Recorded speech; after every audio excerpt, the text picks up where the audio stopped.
Now, to be fair to Newton, there was no way for him to figure out what this universal constant was going to be. That's because to find out what this constant is, you have to know not just the force of gravity between two objects, but you need to know both of their masses as well as their distance of separation. And using his telescope, he cannot get all of this information.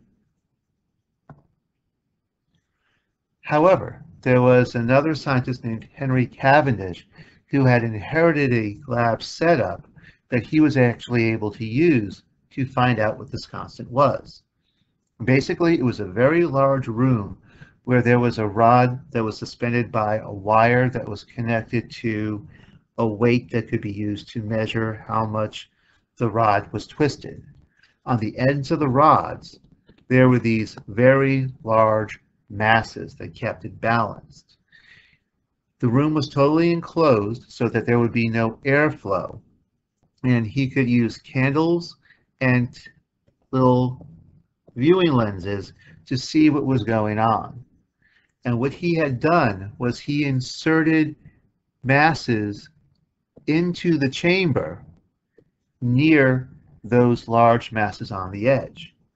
Their gravitational forces caused the rod to twist ever so slightly, but enough for a measurement to be made where he could then come up with how much force of gravity was between the objects.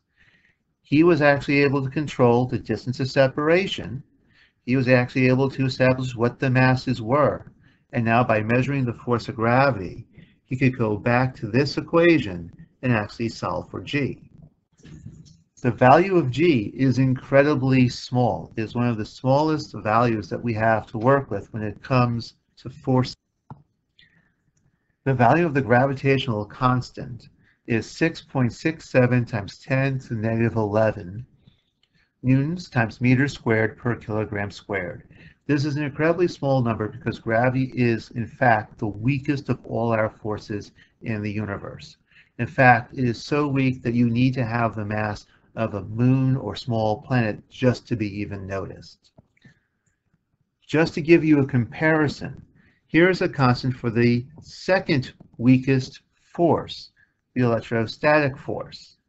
Please notice how much larger this is.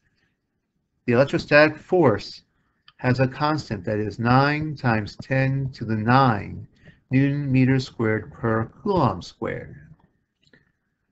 Don't sweat the units, that's not important for us right now.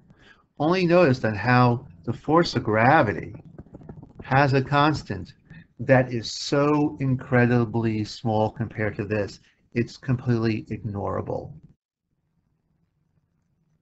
So we can now write Newton's gravitational law, or his equation for gravity, as Fg equals 6.67 times 10 to the negative 11 times the mass of the first object times the mass of the second object divided by their distance apart squared. And that distance apart is always measured from the two objects' centers of masses themselves. So it's always really just the distance between their centers of mass. For shorthand, we often just, instead of writing 6.67 times 10 to the 11, we just use the letter G. You are not required to have G memorized. You will be given that on a formula sheet.